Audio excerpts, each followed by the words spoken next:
Hey guys, I'm going to review the wall candle. This is one of my favorite stretches for improving flexibility in hamstrings as well as low back.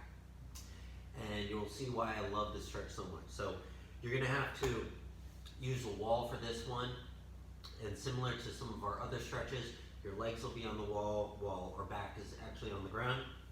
So you want to try and get your butt as close to the corner between the wall and the floor as possible.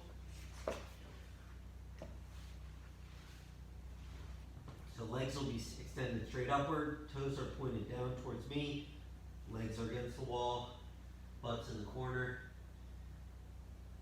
arms are extended to the side, facing up.